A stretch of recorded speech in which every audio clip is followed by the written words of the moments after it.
Hello বন্ধু, তোমাদের সবাইকে সুরজিৎ মান্না ক্রিয়েশনস চ্যানেলের পক্ষ থেকে সুস্বাগতম। আশা করি তোমরা সকলে ভালো আছো। আমি তোমাদের জন্য এই ভিডিওটিতে তুলে ধরছি 2024 সালে থার্ড ইউনিট টেস্ট তথা তৃতীয় পর্যায়ক্রমিক মূল্যায়নের জন্য ষষ্ঠ শ্রেণীর বাংলা বিষয়ের রায় ও মার্টিন প্রশ্ন বিচিত্রার 41 নম্বর পেজের 8 নম্বর স্কুল ঝাড়গ্রাম কুমুদ কুমারী ইনস্টিটিউশন, এই স্কুলে যে প্রশ্নপত্রের সেটটি রয়েছে সেই সেটির সম্পূর্ণ সমাধান করছি।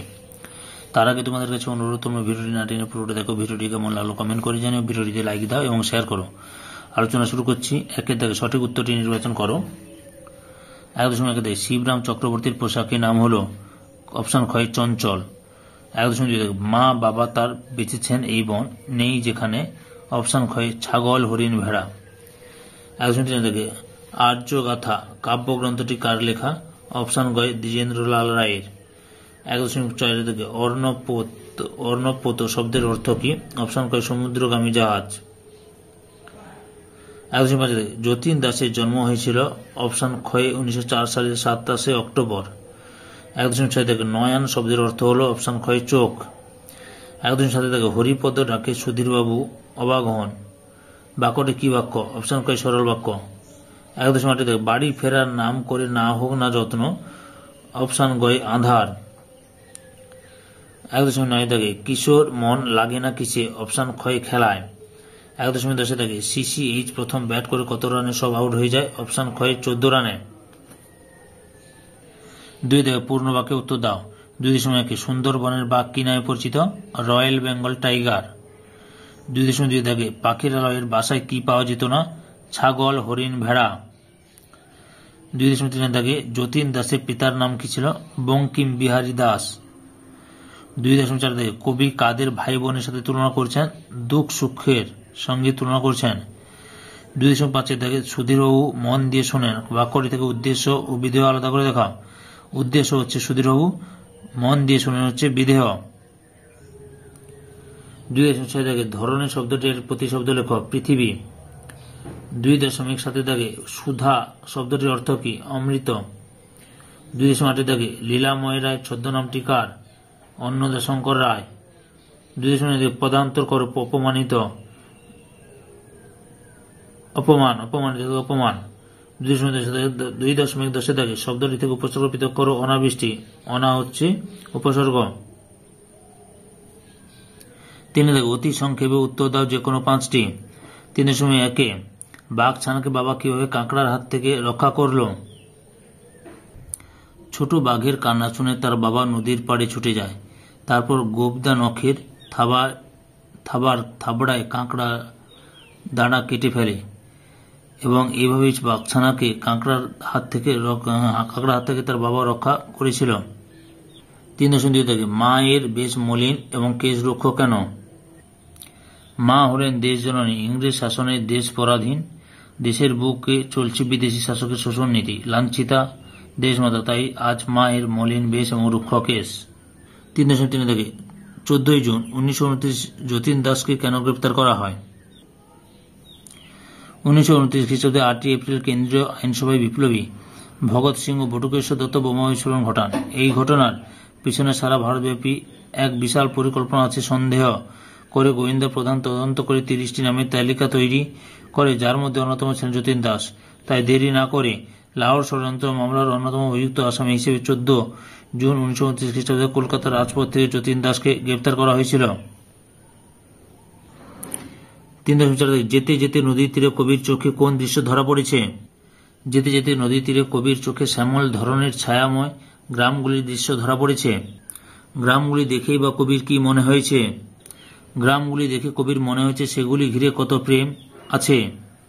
3.5 বেমালুন ঠকালো আমাকে, হাবুল কি সত্যি মাস্টারমশাইকে ঠকিয়েছিল? হাবুল রচনা লিখে আনেনি, ক্লাসে এমনভাবে রচনা পড়ার ভঙ্গিতে হাবুর খাতার পাতা উল্টিয়ে রচনা পড়েছিল যাতে অভিজ্ঞ স্যার সুধীরবাবু হাবুলের চালাকি ধরতে পারেনি। তবে হাবুল সত্যিই মাস্টারমশাইকে ঠকায়নি, কারণ মৌলিকতাই সুধীরবাবু অন্যান্য ছাত্রদের কাছ থেকে আশা করেন, আর হাবুল সেই মৌলিকতার জোরে বিপদ থেকে উদ্ধার পেয়েছিল। 3.6 কিশোর মন লাগে না কিসে? খেলায়। 2জন প্রখ্যাত বাঙালি বিজ্ঞানীর নাম লেখো। আচার্য জগদীশ চন্দ্র বসু, সত্যেন্দ্রনাথ বসু। 4 দেখো কম বেশি 150 শব্দে যে কোনো দুটি প্রশ্নের উত্তর দাও। 4.1 এইটাই সুধীরবাবুর মেথড। সুধীরবাবুর মেথড কি, তার এমন মেথড অবলম্বন করার যুক্তি কি? সুধীরবাবু ছেলেদের বাড়ি থেকে লিখে আনা রচনা বেছে কয়েকজনকে পড়তে বলেন আর অন্যদের মন দিয়ে শুনতে বলেন, এটি সুধীরবাবুর মেথড।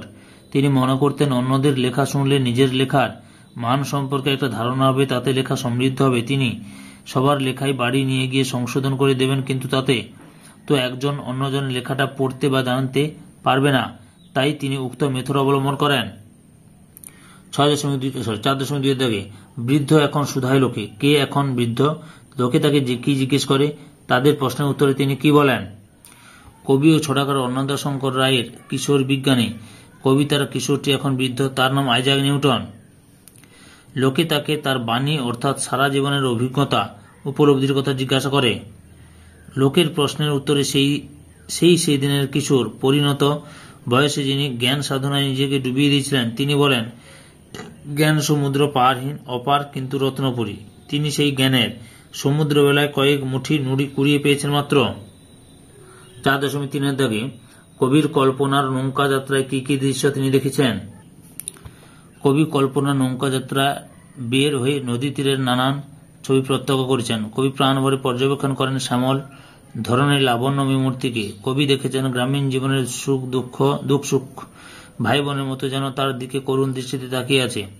নদী তীরে ছায়া ঘেরা গ্রামগুলির সুগভীর ভালোবাসা কবির চোখে ধরা পড়েছে। কবি জানেন মানব জীবনের স্থায়িত্ব অল্প সময়ের জন্য, তাই এই সময়টুকুতেই কবি সব কিছুকে ভালোবাসতে চেয়েছেন।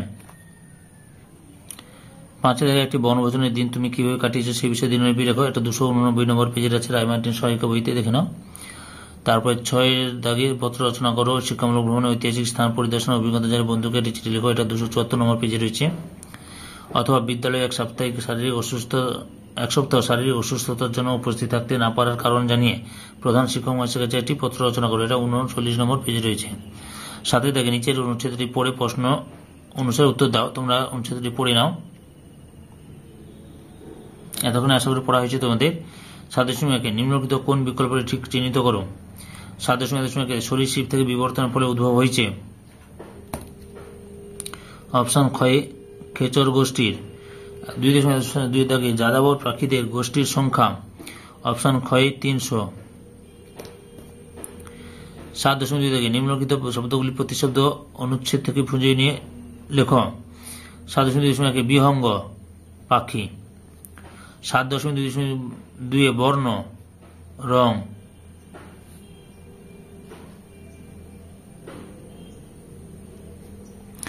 7.3 ভিন দেশ বিদেশ।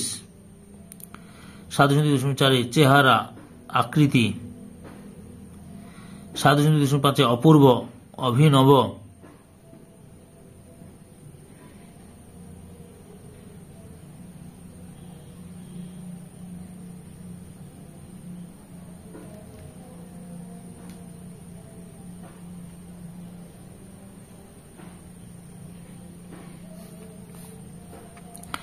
7.3 থেকে বিদেশ থেকে উড়ে আসে এখানে শীত কাটাতে, এই বাক্যে কোন শব্দটি উপসর্গযোগে গঠিত?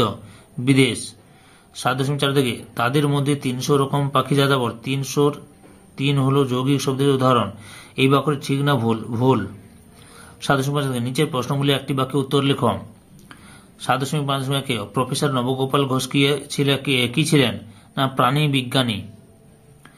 7.5 থেকে খেচর বলতে কি বোঝো? লক্ষ্য করো, হাতের লেখাটা একটু ভালো নয়, তোমরা আমি বলে দিচ্ছি ঠিকঠাক তুলে নাও। আকাশে গমন করে যে তাকে খেচর বলে, এখানে পাখিরা উড়তে পারে বলে তাদের খেচর বলা হয়েছে। আকাশে গমন করে যে তাকে খেচর বলে, এখানে পাখিরা উড়তে পারে বলে তাদের খেচর বলা হয়েছে। 7.3 থেকে সংখ্যাবাচক শব্দ হচ্ছে এমন একটি বাক্য অনুচ্ছেদ থেকে খুঁজে নিয়ে লেখো।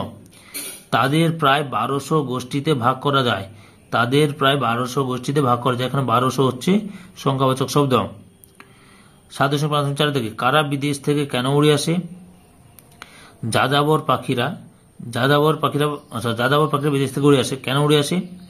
যাযাবর পাখিরা নিজেদের দেশের তীব্র শীতের হাত থেকে বাঁচতে অপেক্ষাকৃত অল্প শীতযুক্ত ভারতে আসে।